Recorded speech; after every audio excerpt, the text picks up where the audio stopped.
भारतम जयतु संस्कृतम। सीबीएसई संस्कृत वाला चैनल में सबका स्वागतम। बच्चे, हम सब पिछले अध्याय में वर्ण और वर्णमाला के भेद, उसके साथ दूसरे भाग में हम देख लिए वर्णों का उच्चारण स्थान। आज हम वर्ण से जो शब्द बनाते हैं इसके ऊपर हम घर से सोचना चाहिए, कैसे शब्द बनता है और शब्द कितने प्रकार के होते हैं। हम जानते हैं कभी कभी दो वर्ण मिलकर या तीन वर्ण मिलकर या उससे ज्यादा वर्ण मिलकर शब्द हो जाते हैं जिसमें कोई मात्रा या फला का यूज भी नहीं होता है, मतलब व्यवहार नहीं होता है। कभी कभी मात्रा और फला, मात्रा होता है पंक्चुएशन मार्क स्वर वर्ण का और फला होता है संक्षिप्त स्वरूप या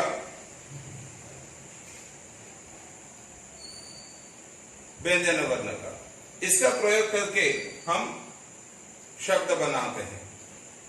जैसे मैं एक शब्द बोला संस्कृत में अहम। अहम में अगर हम देखेंगे अ स्वर वर्ण है, ह व्यंजन वर्ण है, म हलंत ये व्यंजन वर्ण है जिसमें स्वर वर्ण मिला हुआ है, तो इसमें से मात्रा कुछ भी नहीं है। वयम ब व्यंजन वर्ण से या व्यंजन वर्ण से, म हलंत ये व्यंजन वर्ण स्वर वर्ण के सहारे में नहीं है। ऐसे वयम, इसमें तो मात्रा ही नहीं है, फला नहीं है।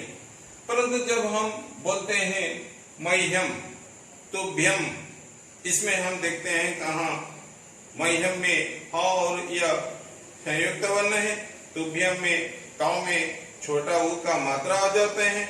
ऐसे अगर हम अस्मिन कहेंगे तो अ स्वर वर्ण है, स्मिन में दंतेश उसके साथ म मिलके जुक्ताक्षर है, उसके साथ साथ छोटी का मात्रा रहता है। तो ऐसे हम शब्द बनाते हैं। मुख्यतः शब्द इधर में जिसको हम जब वाक्य में व्यवहार होता है शब्द को हम पद कहते हैं या पदम। तो इधर हम शब्द को मुख्यतः तीन प्रकार का देखते हैं। एक होता है शुभंत शब्द, एक होता है क्रियापद जिसमें तिवंत, निजंत और सन्नंत पद आ जाते हैं, और एक होता है अव्यय पद। ये होता है शुभंत पद जिसमें से प्रथमा से सप्तमी विभक्ति तक विभक्त्यंत पद कहा जाता है। मतलब प्रथमा से सप्तमी विभक्ति जिस शब्द में लगता है ये सब सुबंत पद के नाते आते हैं। शुभंत पद मतलब शुभ अंत में जिसका शुभंत। ऐसे शब्द रूप में जितना शब्द रूप हमारे विषय में है, तो इसमें से हम देखेंगे तो प्रथमतः पुल्लिंग शब्द, उसके बाद स्त्रीलिंग शब्द, उसके बाद प्लुरलिंग शब्द या नपुंसकलिंग शब्द, उसके बाद सर्वादि शब्द, उसके बाद संख्यावाचक शब्द। ये सारे शब्द में शुभ प्रत्यय का यूज या व्यवहार है। जैसे हम देखेंगे सुओजस, अमोषस, काव्याम्बिस, प्रेम्भ्यम्भ्यस, ये सब विभक्ति में ये प्रत्यय है ही। ये पुल्लिंग हो, स्त्रीलिंग हो, नपुंसकलिंग हो, संख्यावाचक शब्द हो या सर्वादि शब्द जिससे सर्वनाम शब्द निकलते हैं, अहम, वयम या त्वम, सा, सा, इसमें से सब में ये सूत्र प्रत्यय यूज हुआ है विभक्ति के नाते और वचन के नाते। तीन वचन हम जाते हैं संस्कृत में, एक वचन, द्विवचन, बहुवचन। तो पुल्लिंग हो या स्त्रीलिंग हो या नपुंसकलिंग हो या सर्वादि शब्द हो या संख्यावाचक हो, सब शुभंत पद कहा जाता है। और इसका 7 विभक्ति 3 वचन में उसका प्रयोग विधि है। उसके सिवा जो मैं बोला इधर क्रियापद, क्रियापद मुख्यतः तिवंत कहा जाता है। तिप अंत में जिसका मुख्यतः धातु रूपों का राइटिंग स्टाइल और प्रकार भेद के नाते धातु रूप तो 10 प्रकार भेद में है, फिर भी इसमें से राइटिंग स्टाइल के नाते अगर हम देखेंगे तो 2 प्रकार भेद हैं, परस्मैपदी और आत्मनेपदी। तो परस्मैपदी मुख्यतः ज्यादा पढ़ा जाता है बच्चों को, आत्मनेपदी कुछ कुछ कोर्स में रहते हैं, बच्चे पढ़ते हैं।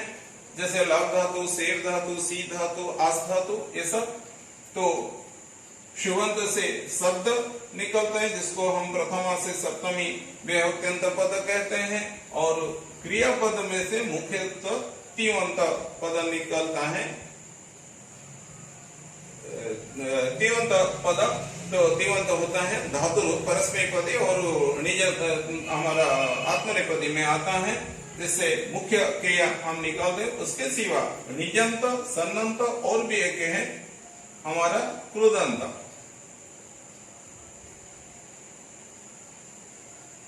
इसको अगर देखेंगे ये तीन प्रत्यय कैसे, ये तो समापिका क्रिया के नाते जनरली एक क्रियापद में तिङन्त पद हम व्यवहार करते हैं। इसके सिवा निजंत होता है प्रेरणार्थक क्रिया। प्रेरणार्थक क्रिया कैसे, जो करने में प्रयास कराता है।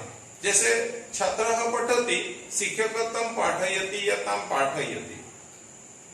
पठति होता है पठ लट लकार में ती प्रत्यय, पाठयति होता है पठ नीच लट लकार में ती प्रत्यय।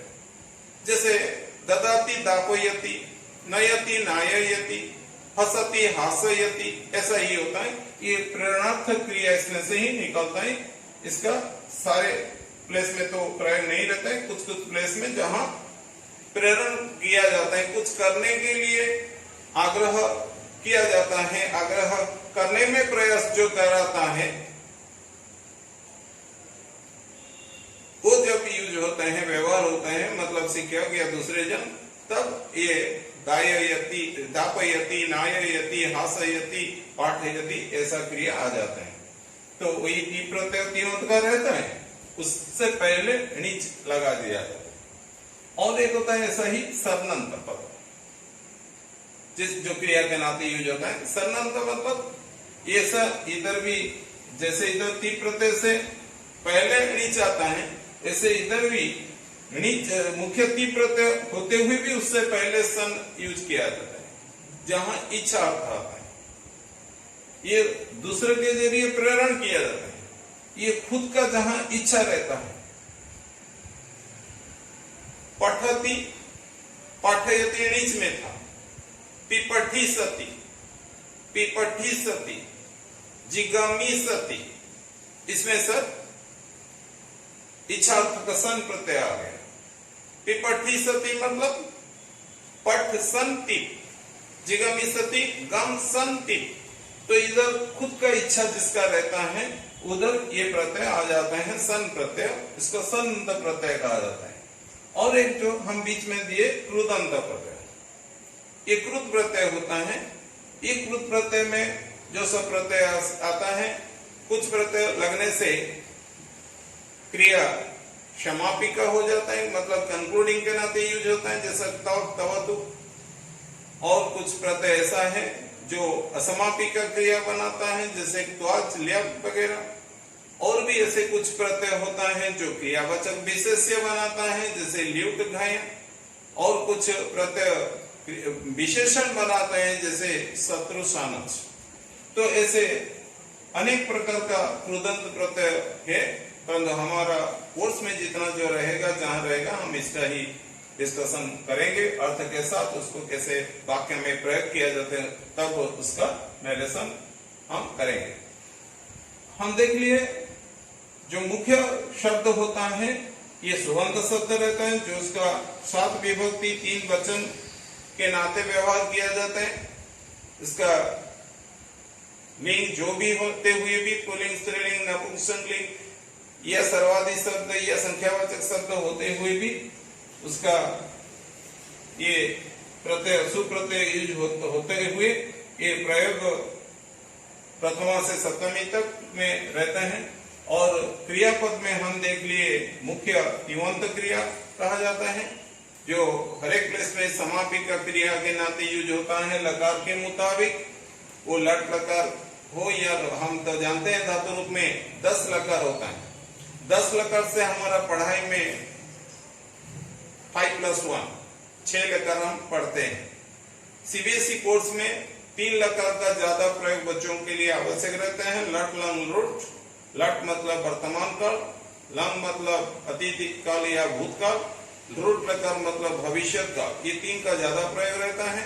उसके सिवा और दो पहले जो उसका जरूरत होता है ट्रांसलेशन वगैरह के लिए, ये होता है हमारा विधिलिंग लकार जो उचितार्थक और संभावनार्थक क्रिया निकालते हैं। उसके बाद जो लोट लकार जिसका अनुरोध या आदेश के नाते व्यवहार किया जाता है, उसके ये 5 लकार ज्यादा प्रयोग किया जाता है लिटरेचर में, जिसका हमें जानकारी रखना बहुत जरूरी है। उसके सिवा भी एक लकार का प्रयोग रहता है, परंतु हम यूज इसको कम करते हैं। ये होता है लीट लकार, जिसको पोस्ट पार्टिसिपल फॉर्म जैसे कहा जाता है, जैसे गम का लीट जगाम, क्रू का लीट चकारा, नींद का लीट निनिंदा, बच का लीट उवाच या ब्रू का लीट आह, ऐसा इसका लिटरेचर में व्यवहार रहता है, परंतु हम खुद व्यवहार नहीं करते हैं। इसके प्लेस में भी हम लंग लकार या पास्ट टेंस का व्यवहार कर लेते हैं। उसके सिवा जो 4 लकार होते हैं, आसे लिंग, लुंग, लिंग, ये सब पढ़ाया नहीं जाता है कोर्स में, क्योंकि जो लकार हम 5-6 पढ़ते हैं इसमें से वो दूसरे 4 लकार का मीनिंग सेम रहता है। तो उसके बाद ये जितना शब्द हम इसमें से जानकारी ले ली, उसके सिवा और एक पद है जो होता है अव्यय पद, अव्यय शब्द। ये अव्यय शब्द में हमारा 20 उपसर्ग आ जाता है। उसके सिवा कुछ शब्द होता है जो शब्द अव्यय पद कहा जाता है। न व्यय अव्यय, जिसका कोई व्यय या चेंजेशन नहीं रहता है, इसको अव्यय कहा जाता है। ये शब्द भी हमारा व्यवहार में आएगा। जो अव्यय, इसके नाते अगर हम डिटेल्स में तो बाद में जाएंगे, अभी हम इतना ही हिंट्स में कह देते हैं। सदृशम त्रिषु लिंगेषु सर्वासु च विभक्तिषु वचनेषु जन्म व्ययति तद अव्ययम्। 3 लिंग संस्कृत में होता है, पुल्लिंग, स्त्रीलिंग, नपुंसकलिंग। 3 वचन होता है, एक वचन, द्विवचन, बहुवचन। 7 विभक्ति होता है प्रथमा से सप्तमी तक। तो 3 into 3 into 7 मतलब 63। इस 63 स्थान में जिस शब्द का कोई चेंजेशन नहीं आता है, ये शब्द होता है अव्यय पद। हम तो जो देखें सुबंत पद, जो तिवंत पद, जो निजंत पद, जो सन्नंत पद, जो कृदंत पद का चेंज नहीं होगा। कृदंत पद का तब चेंज होगा कर्ता के रिलेशन होते हुए, विशेषण के नाते भी हो। निजंत का भी ऐसा, सन्नंत का भी ऐसा, तिवंत का ऐसे, जहां जो आवश्यक होता है कर्ता के लिए। किंतु ये जो अव्यय पद होता है, इसका कहां भी चेंज कुछ नहीं हो रहा है, परिवर्तन नहीं है, ये किसके ऊपर डिपेंडेबल नहीं है। जैसे हमारे जो इधर हम क्रियापद सब लेते हैं, तिवंत का, निजंत का, सन्नंत का, गोदन का, जो विशेषण के नाते, जो अस्मापिका क्रिया के नाते, जो समापिका क्रिया के नाते भी कोई व्यवहार होता है, सिर्फ अस्मापिका क्रिया के नाते छोड़ के और सारे प्लस में ये कर्ता के साथ संबंध रखता है। कर्ता किस पुरुष का, किस वचन का, किस लकार का, इसके नाते, आवश्यक के नाते हम इसका व्यवहार करते हैं। कर्ता का क्रिया के साथ रिलेशन हर बार रहता है, परंतु जो अव्यय पद, ये ना कर्ता ना क्रिया, किसी पद के साथ उसका संबंध नहीं होता है। इसका स्पेसिफिक मीनिंग है, जैसे हम वर्ड मीनिंग कहते हैं ना, शब्द और अर्थ। ये शब्द अर्थ के नाते इसको हमें लर्न करना पड़ता है। जहां जो आवश्यक है अर्थ के नाते, उसी शब्द का हम यूज कर देते हैं। एक एग्जाम्पल होता है इसका प्रातः। जब हम प्रातः यूज करते हैं, अर्ली मॉर्निंग को समझाता है, परंतु हम प्रातः काल लिखेंगे तो ये पुल्लिंग शब्द हो जाएगा। एक सायं मतलब इवनिंग को समझाता है। जब हम संध्या या सायं काल करते हैं, सायं काल करने से पुल्लिंग हो जाते हैं, संध्या करने से स्त्रीलिंग शब्द हो जाते हैं। तो ऐसा ही प्रातः, सायं, श्वः, ह्यः, बाढ़म, अतकिम, न, ऐसे सब अव्यय शब्द हैं जिसका कोई परिवर्तन नहीं है 63 प्लेसेस में। तो ये इसको हम सिर्फ लर्न करेंगे, हमारा ज्यादा आवश्यक है। बाकी जब बनाएंगे कुछ ना कुछ ऐसा अव्यय शब्द का आवश्यक पड़ जाता है, क्योंकि हम दूसरे कोई शब्द लेंगे तो उसका विभक्ति के में किया चेंज रहेगा, लिंग से कैसे चेंज रहेगा, उसके आवश्यक रहता है प्रयोग विधि के लिए, परंतु जो इस प्लेस में अव्यय पद हमें मिलता है, हम अव्यय पद को यूज कर देते हैं, ये हमारे लिए आसान रहता है। ठीक है बच्चों, आज हम शब्द के ऊपर जानकारी ले लिए इस एपिसोड में।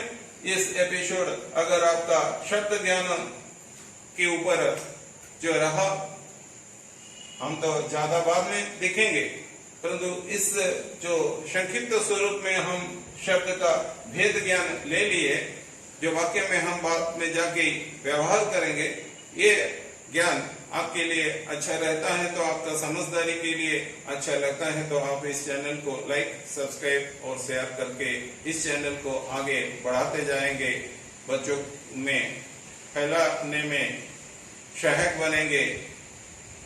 इसके साथ आज का एपिसोड यहाँ समाप्त होता है। धन्यवाद।